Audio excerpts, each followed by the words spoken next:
Hello, and welcome to Claude for Legislatures. This is an introductory class for using Anthropic's large language model, Claude, in a legislative or parliamentary setting. My name is Aubrey, and I'm Director of Government Innovation at POPVOX Foundation, and also a prior congressional staffer. I'm excited to spend some time with you today to hopefully encourage your exploration of this AI tool and see how it compares and contrasts to other commercially available LLMs that are out there. Today's session comes at an important time.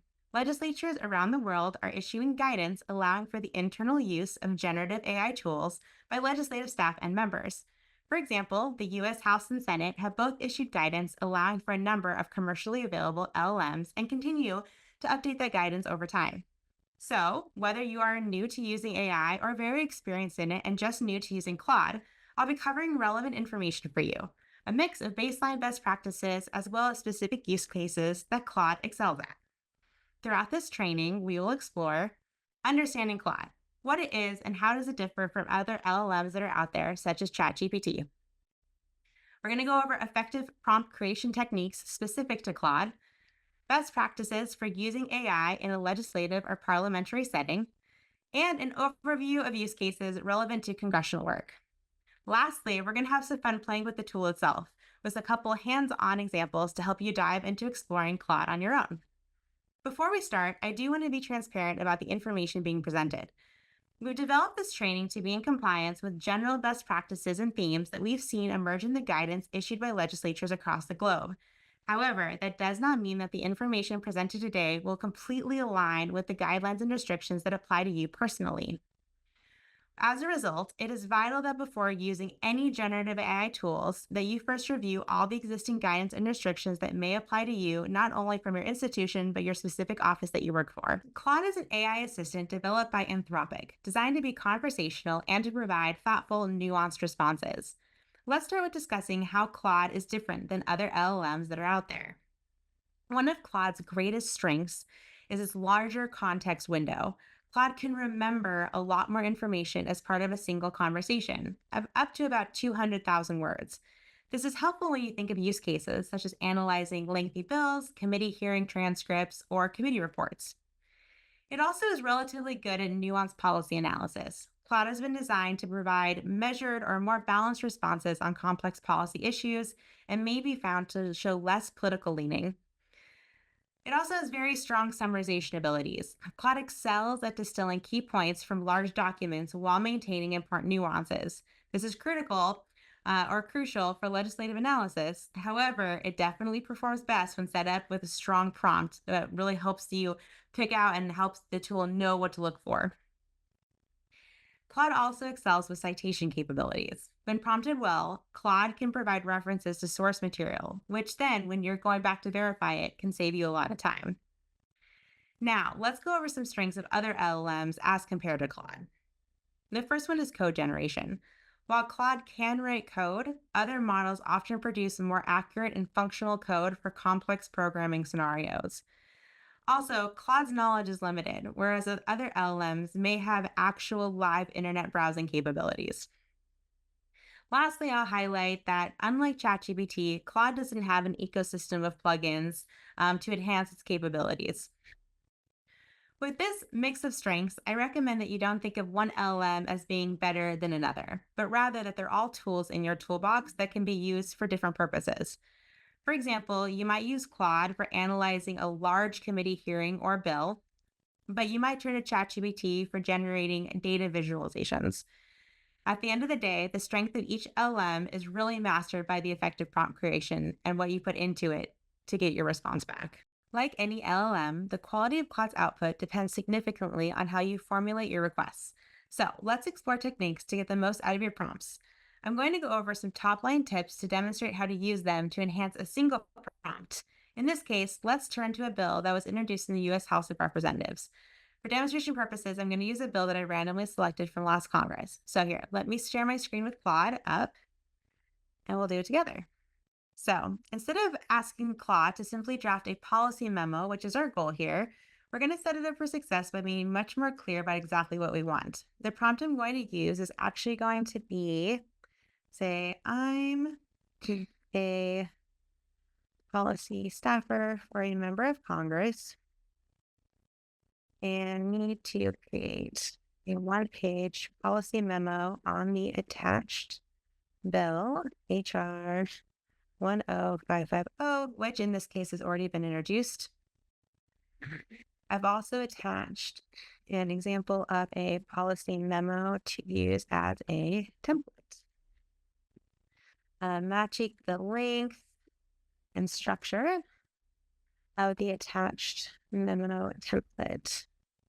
Can you please create a policy memo on the bill that includes, let's say, an overview of the bill's important details, such as sponsor, date introduced, etc. The bill's intended effects. Let's have it include any implementation details regarding timelines. And how about any other details that you find notable? Perfect. Let's also say, please draft up 5 questions regarding the policy's design or implementation that you believe should be addressed as the beginning of a brainstorm session on possible amendments. Perfect. Now that I have the prompt, I actually have to attach the bills. And so I'm going to upload the files here. So we have our bill that I got off of congress.gov. It's already been publicly introduced. So I'm happy to attach it here because it's publicly available information. And then also a policy memo template. This is something that I would have designed in my office and had gotten approval that it's fine to share publicly as well. As stated earlier, it's always important to make sure that you only ever attach or put in information in an LLM that is okay to be assumed to be public at some point, if not immediately. Never put in private information. So for example, I was asking it to draft a policy memo on a bill that had not yet been introduced. I would never attach the language because that language has not been publicly released yet. All right, so we have our pretty detailed prompt here, and we have our 2 attachments. Now, before I hit go, let's go over quickly why I did this prompt the way that I did. First off, I gave the LLM context of who I am with the question that I'm asking and to help inform how it responds to me. So I gave it the context that I'm a policy staffer for a U.S. member of Congress. As a result, the policy memo it gives back to me is going to be very different than if I was a representative for a lobbyist or a trade association, because then that would probably give me information about how to talk to Congress about this. Whereas now that I'm representing Congress as a congressional staffer trying to analyze this bill, it's probably going to respond to me and build this memo out in a little bit of a different way. The next thing is I put in very specific details of what I want in this memo. So not only did I attach a draft policy memo that was specific about the template that I wanted in, but I also specifically listed out exactly what I want the contents to include. I want the overview of the important details. I want any implementation details regarding timeline. I want the intended effects of the bill, and then anything else that the LLM thinks is notable about the structure or the contents of the bill. Lastly, assuming this memo is going to be used for a policy discussion with my team about possible amendments, I asked for the LLM to give me some ideas of what could be possible amendment discussion points. And so I specifically asked it to come up with a set number of questions. So it's not just going to run off and give me 20 possible topics to take on. I also didn't restrict it by saying exactly what I want the questions to focus on. I specifically said I'm looking for amendment ideas, but I didn't just say, write me 5 questions about the bill as if I was, talking to a policy staffer on committee about it, or if it was going to come up in a markup at a hearing and my boss wanted to ask questions about what the bill's intended effects were. So I was very specific that we're coming up with amendment ideas. So with that being the case, let's see what Claude hits back at us.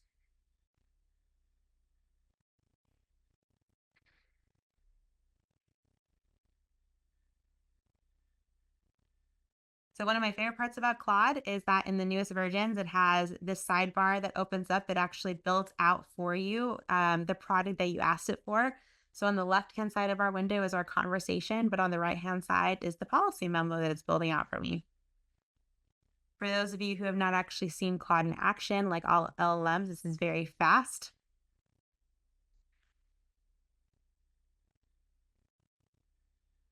Perfect. So it says that it created a one-page policy memo on the bill for me with the elements that I created. And over here is the policy memo. It looks very similar to the template that I attached. Its name, date. Now it says it is prepared by a legislative assistant. That's assuming me. And so this is obviously the first draft of a memo that I will then take and edit as I see fit. I'm assuming there's probably some errors in here, some that's not obviously cater to the policy leanings or standards of our office. Also, it's not taking into account any of my judgment or my expertise on this policy area and what I think is important about the bill. So it's just an initial draft to get me started. I pulled some of the major bill information, which I'll definitely double check on. Bill overview, it very clearly just pulls out 5 points for me. Implementation details, policy considerations, and then here at the end are our discussion questions for potential amendments. So, as you can see, this is a pretty detailed answer, much more detailed than we would have gotten if I simply said, please draft for me a policy memo on HR 10550. It would not have come back with this kind of product, which shows you how important prompt creation can be.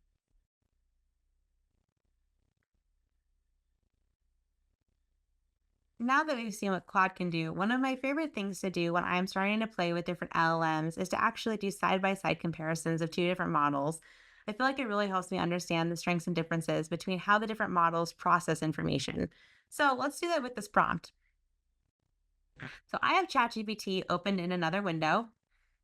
And so what we're going to do is we're actually just going to take the exact same prompt that we just put into Claude, and I'm going to copy and paste it over into ChatGPT. Then I'm going to put in the same attachments, so the bill and the policy memo. Those are loading.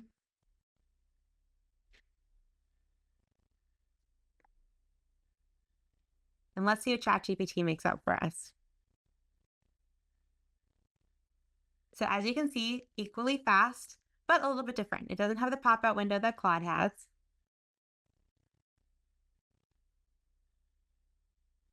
You can see that it actually has put in space for me to insert my name, but just as with Claude, this is definitely a first draft. I'll have to go back through and double check everything in here. But same structure as the policy memo template that I attached.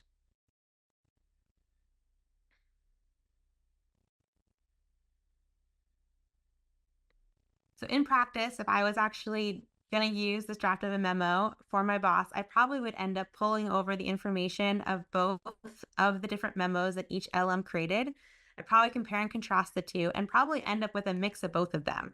I think that's one of my favorite parts about using LLM side by side like this is that I definitely will come to find which one does a better job summarizing this particular bill and which one maybe has a better take on more nuanced policy questions for that brainstorming session about amendments at the end.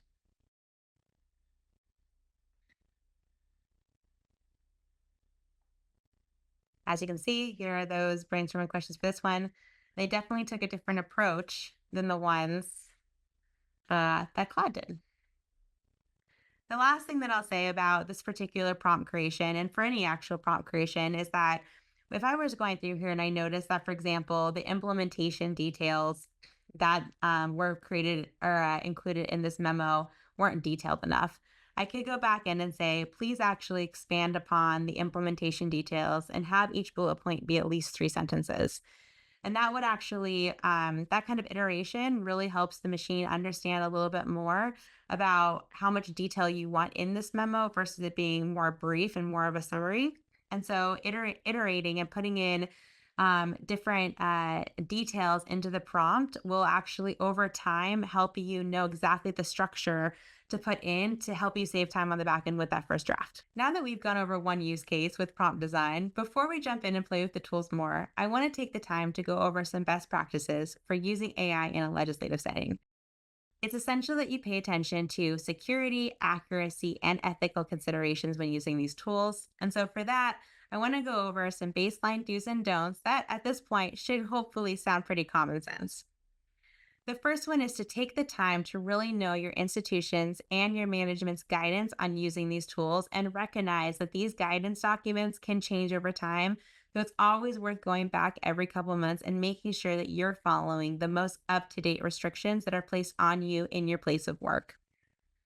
Next, to ensure privacy and accuracy, you should never input classified or non public information. You should always double check the information that LLMs give you.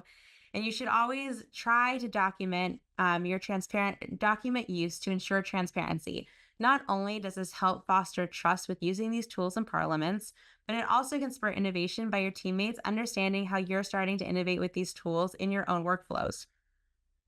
The way that we say it at POPVOX Foundation is to trust an LLM as much as you would a day one intern and their very first job. That really puts in place how helpful it can be, but the fact that you do need to go through with a level of confidence and check everything that it touches or that AI has helped you draft. Regarding using these tools, especially if you're new, whether it's to Claude or to all AI tools, it really is worth doing some controlled experimenting and innovating whenever you have the chance.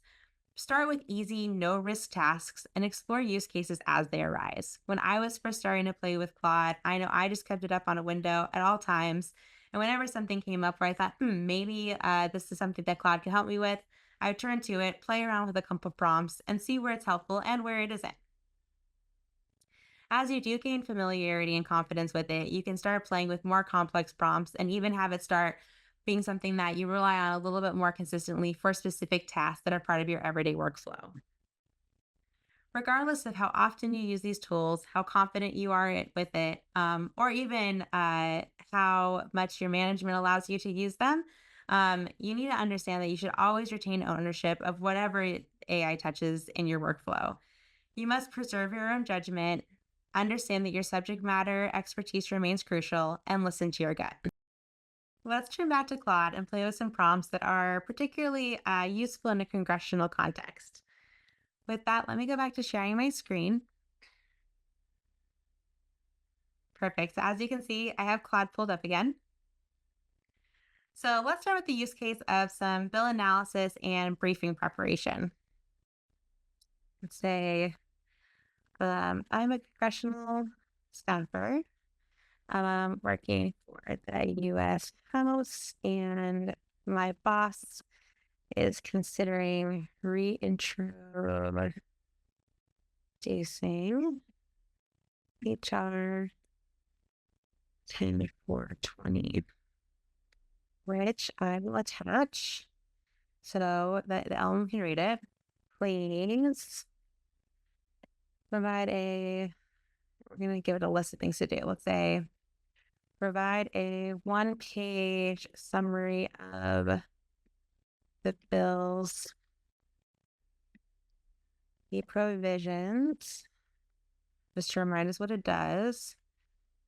We'll have it identify sections that may be in need of updating.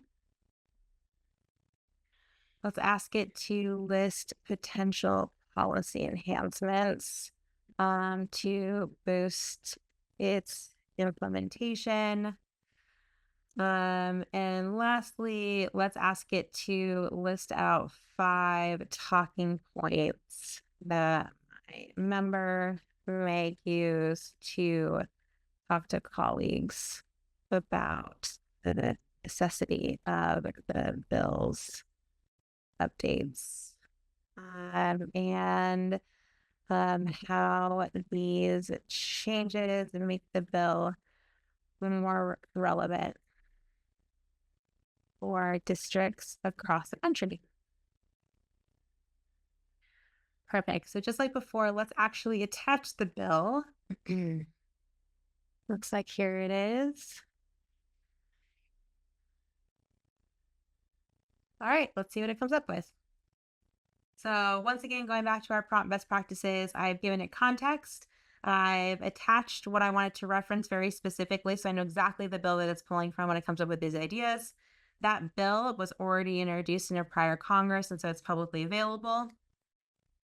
And I made the comment that my boss is considering reintroducing it, so not that he or she is reintroducing it. So that's pretty safe to put in there.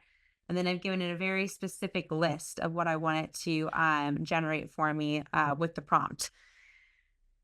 Unlike last time, the Claude did not do the pop-out window for me, but rather just put everything in one large text box. So as you can see, we have the one-page summary.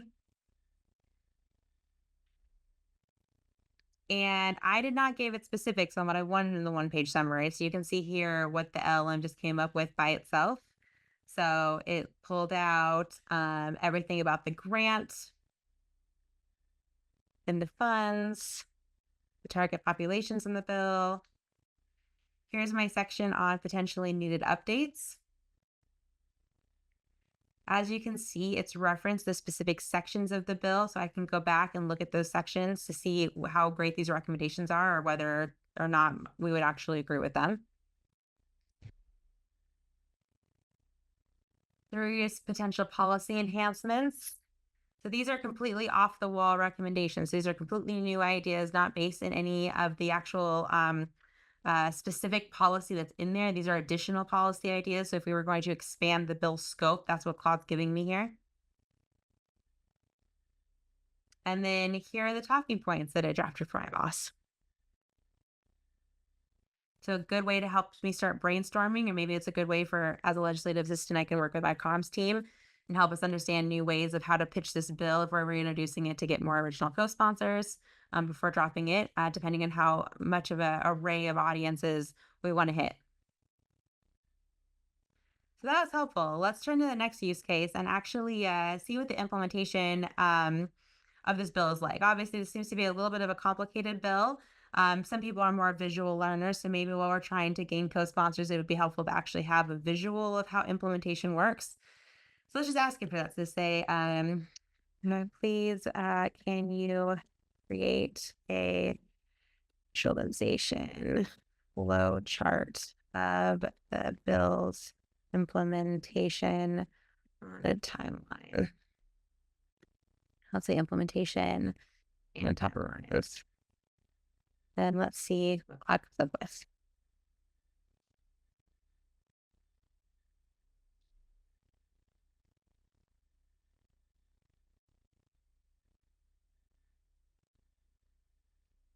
So for this one, we're asking Claude to give us something that's not text-based, it's visual-based, and so it's doing some coding for us. For this, it obviously popped out that side window, as you can see. See it working in real time.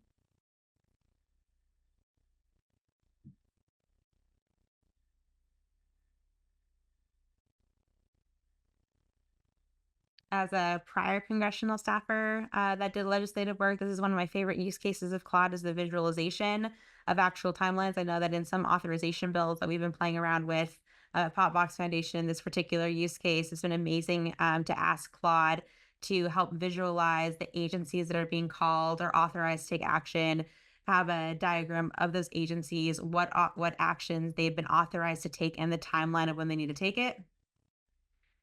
So here's what Claude has given back to us. It's done making that visualization for us. So it's listed the timeline along with, like we were saying, who owns what and the different phases that are outlined in the bill.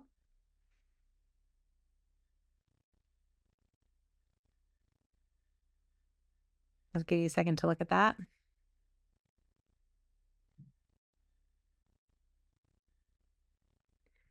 And just out of curiosity, let's iterate a little bit and say, thank you. The visuals are pretty crowded. Can you please try again? Just more spaced out. Also, my boss's favorite colors are red and green. Why not? Can you please redesign the chart to give those colors in a way that makes sense?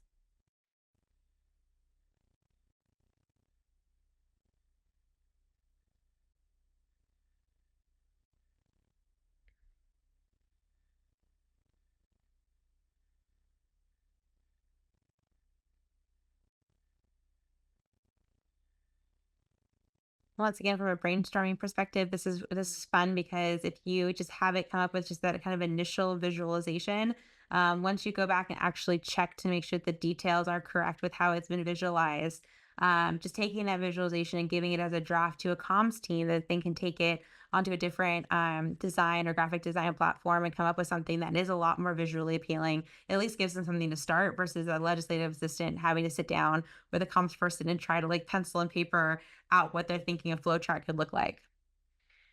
So here we go. Here's the third one, or a new one, I should say. So same overall approach, but different colors, and a little bit more spaced out, but obviously still has a little bit of issues.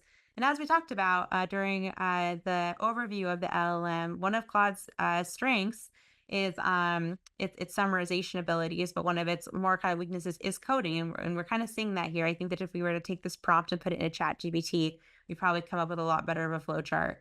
But that gives you an idea of what's possible for visualization of policy with using Claude. So on that, let's do another visualization prompt. This one being a little bit different. Let's ask it to make us a bar graph actually. So let's say I have data from a constituent survey, and that we need released.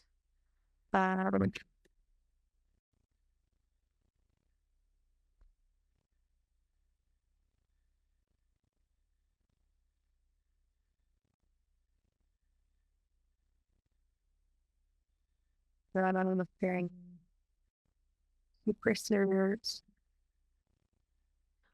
to the 18% and state infrastructure.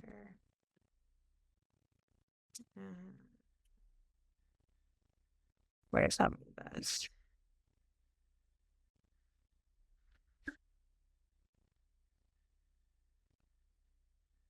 But can you create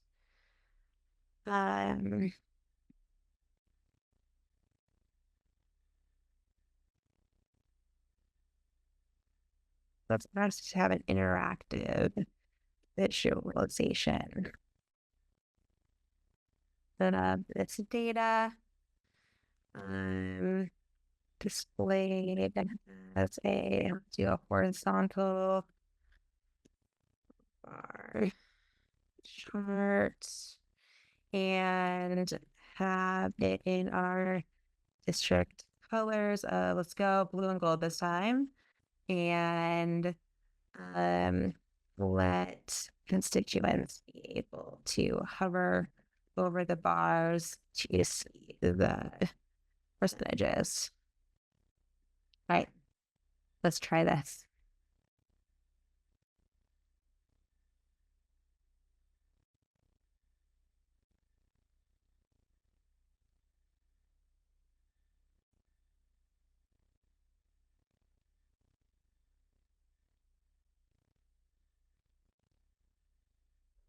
All right, so as you can see, this one's a little bit cleaner. We actually have a pretty clean looking bar chart here. Not super helpful with how it's utilized the interactiveness since the percentage is already on the right hand side. Also, I just want to flag here. So it says obviously hover over bars to highlight survey conducted April 2025 with this many district respondents. So they made that up. Claude made that up. I did not tell it when the survey took place. I did not tell it how recently we released that survey. It assumes it was recently, since that is the month and day of doing this recording. But I did not actually put in the number of respondents that data, and so it just randomly generated 1,200 district respondents. And so this is a really good example of why it's always worth double checking all of the details of anything that Claude comes up with. Otherwise, though, all of these percentages look correct, and obviously generated a pretty generic title. I'll also say that if there's another platform that your comms team likes to do data visualizations on, such as like Mermaid, one of the really neat parts of Claude is the ability to toggle between the visualization and the actual code. And so you can actually go in here and, if you're good at coding, highlight very specific areas that you want it to improve, and very specifically ask it to do that, or to explain why it did that specific approach in that area. So those are two pretty good use cases that can kind of get your wheels turning on how you can use Claude, not only to summarize legislation and brainstorm new ideas to enhance it, or any kind of policy, but then also to actually have there be some visualization, either of policy or maybe your constituent engagement. All right, so let's try some use cases that are a little bit more nuanced and kind of policy heavy. So let's do a policy impact simulation. I'm going to share my screen. We're going to go back to Claude. Just starting from scratch again. And let's go, our member is considering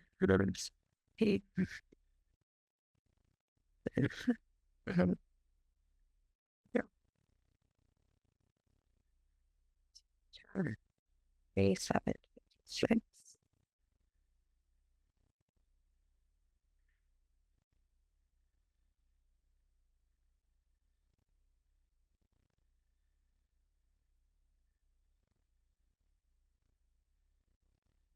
And for this one, I'm going to list out the key changes instead of actually attaching the bill text, and see how Claude handles that.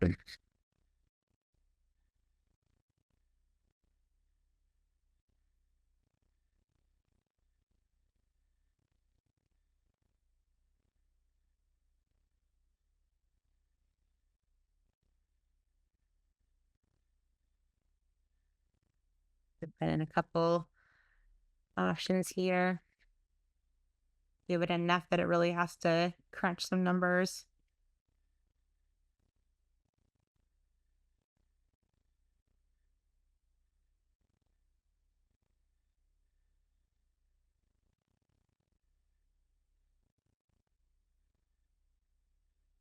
And I'm going to make it so it's personalized to my district.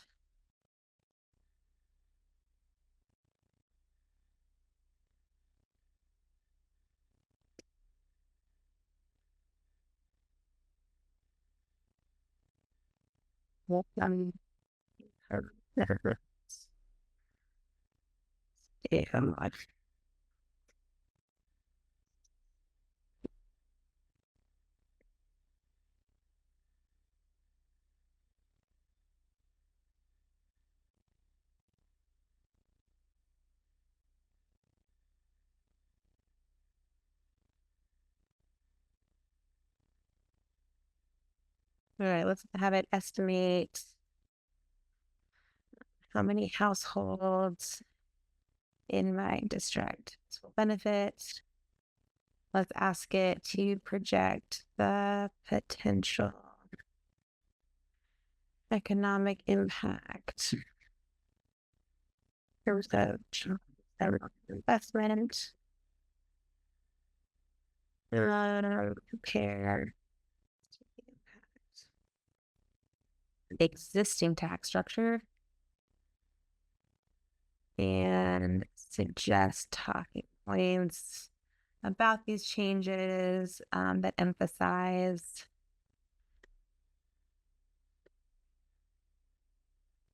the local benefits. All right, and I'm not going to attach anything this time. Let's see what Claude comes up with.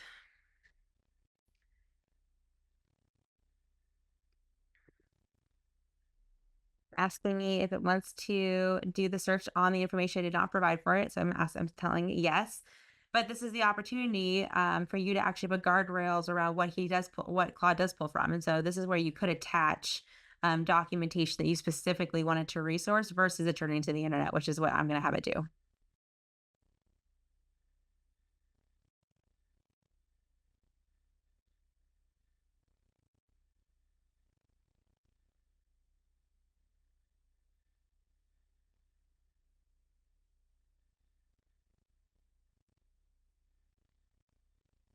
So this is where Claude is searching the web. You can see specifically in order of detail the approach that it's taking. And if you hit the results, it's giving you the sources of what it's actually going to pull from, which is helpful because then on any of these, you're able to click and then reference and then also double check the work of Claude. And these are scrollable. One thing to note is that as you can see, it's stopping at 10 results. I'll note that I did not tell Claude exactly what district I'm from. I did not give it the context of I'm from, a Southern Florida district or a Northern Idaho district. And so I only gave it the little pieces of data, but that's all that it can go off of versus telling it specifically what area of the country that I'm from. That would have been additional context that would probably help its nuanced policymaking. However, as you can see, we're still able to come up with some answers. And it put in references where helpful for you to have as a kind of those launch pads to confirm the information to do additional research. And then here's the talking points. So that's a really good example of how Claude can do some policy impact simulation and some scenario analysis based on a pretty limited prompt, all things considered. All right, let's do one more use case of Claude in a legislative setting. And for this one, let's have it help with some hearing preparation with drafting questions for a witness at a hearing. So let me share my screen. We're going to start over once again with just kind of a clean slate with Claude. And so this is for hearing preparation. So let's say my member will be questioning witnesses for that tomorrow's hearing, which is already, we're assuming, publicly noticed since it's tomorrow. It's not confidential information. Cash is likely submitted testimony. Danielle Stewart. Doing a little self-promotion here. Danielle is one of our amazing POPVOX Foundation employees who actually testified in front of Ledge Branch of Probes in the House this year. So we're going to use this as an example. So her testimony was already made public. We're going to say, please review the written testimony. And we're going to have it draft submitted at opening remarks to start to the testimony and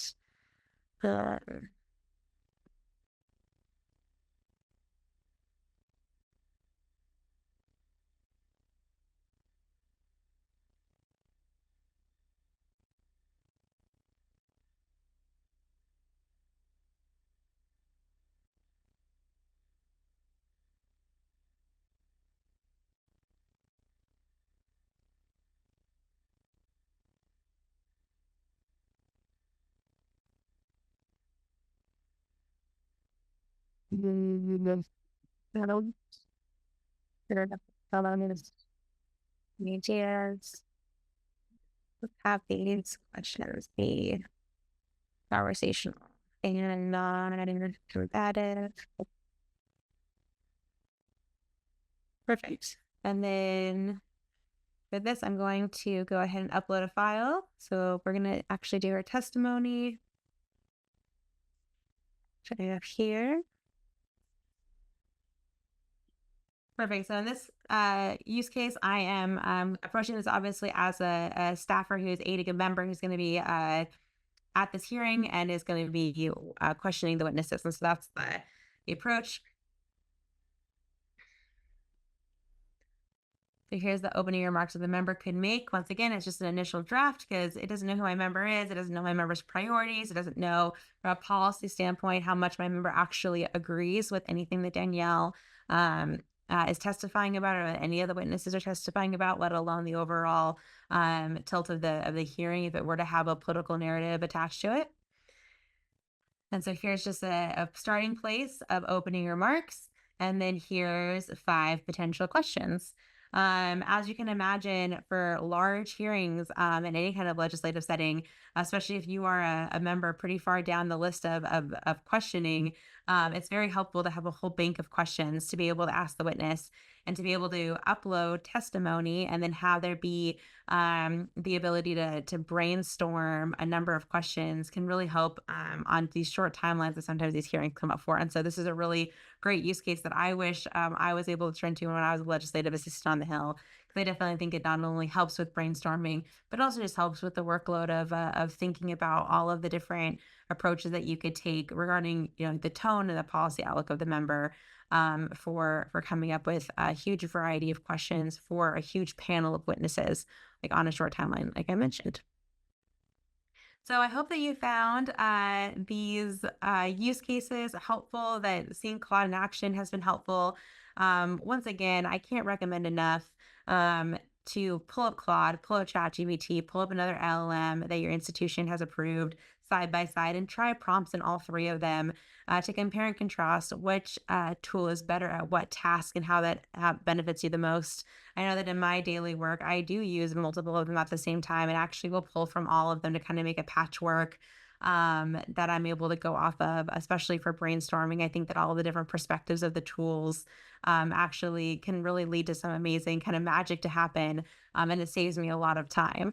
I hope that these use cases have sparked some interest in using Claude or any other LLM that your institution has approved. Remember to make sure and double check your institution's and office guidelines for generative AI use on your team and in your institution. I can't say this enough. And remember, it changes over time, so make sure to review them constantly. These tools hold the potential to greatly improve your effectiveness and your efficiency, but you're only going to find success using them if you do so transparently with a keen awareness of their limitations. Always double check their work. Remember, treat them like a first day intern. Thank you so much for watching this tutorial on Claude for Legislatures. We're excited to see how you leverage these tools and other generative AI tools that are part of your toolbox. If you have questions or you want to share any use cases that you have found particularly inspiring or helpful, we'd love to hear about them. But until then, happy prompting.